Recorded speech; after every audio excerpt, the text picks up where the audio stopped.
बिस्मिल्लाहिर्रहमानिर्रहीम। अस्सलाम वालेकुम दोस्तों, उम्मीद है सब दोस्त खैरियत से होंगे। आज हम सीखेंगे प्रोपोर्शन के हवाले से फाइनेंशियल अर्थमेटिक का ये मैथ है और क्लास 8 एक्सरसाइज 4.1 यूनिट 4। और आज हम सीख रहे हैं प्रोपोर्शन। तो हमारे पास एक क्वेश्चन है तो हमने लिया हुआ है जो इसमें बता रहा है हमें कि 60% use 40 kg of sugar in 12 days. Find in how many days 90% will use 200 kg of sugar. 60 लोग हैं, 60 आदमी हैं जो 40 किलो जो चीनी है वो इस्तेमाल कर रहे हैं 12 दिनों में। तो हमें ये मालूम करना है, फाइंड करना है कि 90% 200 kg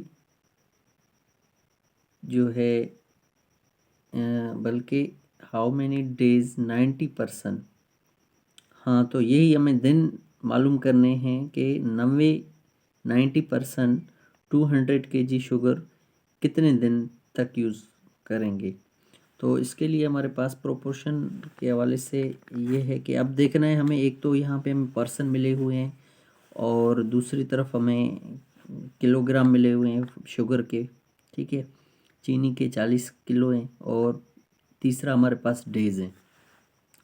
तो इसके लिए हमें सबसे पहले हल करने का तरीका ये है, आसान तरीका आपको बता रहा हूँ कि आप सबसे पहले पर्सन लिखें, ठीक है, कि पर्सन हमारे पास कितने हैं। उसके बाद हम लिखेंगे कि केजी, किलोग्राम हमारे पास कितने हैं, और तीसरा हमारे पास डेज हैं, ठीक है। और इसने हमें बताया है कि भाई हमारे पास 60% है और 40 kg है एंड 12 डेज है। अब हमें फाइंड ये करना है कि 90% है हमारे पास और 200 kg हैं, किलोग्राम चीनी के, और हमें मालूम करने हैं डेज। तो जो हमें मालूम नहीं है वहाँ पे हम एक्स लगा देंगे, ठीक है। जो हमें मालूम नहीं है वहाँ पे हम एक्स लिख लेंगे। तो अब हमें सबसे पहले प्रोपोर्शन का उसूल ये है कि यहाँ पर हमें एरोज लगाने हैं। अच्छा, पहले जो जिसको मालूम करना है उसका एरो हमेशा सीधा ही होगा ऊपर की तरफ, ठीक है।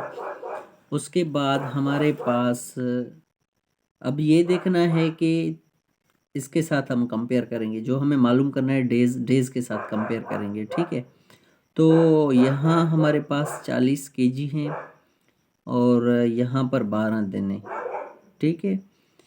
अच्छा, अगर ये 200 किलो अगर हमारे पास चीनी के होंगे तो लाजमी सी बात है वो ज़्यादा दिन चलेंगे, तो हम इसको डायरेक्ट प्रोपोर्शन मानेंगे, तो इसका रो ऊपर होगा, ठीक है। और 60% 40 दिनों में 12 किलो मतलब चीनी जो है इस्तेमाल करते हैं, तो कितने दिनों में 90% इस्तेमाल करेंगे। तो लाजमी सी बात है जब लोग बढ़ेंगे। अच्छा, ये एक चीज़ समझना है कि ये डायरेक्ट प्रोपोर्शन और इन्वर्स प्रोपोर्शन। अच्छा, जो डायरेक्ट प्रोपोर्शन है उसका हम एरो ऊपर लगाएंगे ऊपर की तरफ, मतलब एक रकम अगर एक चीज़ एक वैल्यू बढ़ रही है, जैसे इसमें अगर 200 kg हैं और लाजमी सी बात है यहाँ पर डेज हमारे पास 200 kg अगर बढ़ रहे हैं, वज़न बढ़ रहा है तो यहाँ पर डेज भी बढ़ेंगे, ठीक है। ये थोड़ा कॉमन सेंस वाली बात है, इसको समझना होगा खुद से। अच्छा, यहाँ अब हम देखेंगे अगर एक चीज़ कम हो रही है, ठीक है, एक चीज़ बढ़ रही है, मतलब दिन अगर बढ़ रहे हैं और किलो कम हो रहे हैं, या लोग अगर बढ़ रहे हैं तो चीनी दिन कम हो रहे हैं, तो उसको हम इन्वर्स कहेंगे, ठीक है। अब यहाँ पे देखते हैं इसमें मैथ में क्या हो रहा है।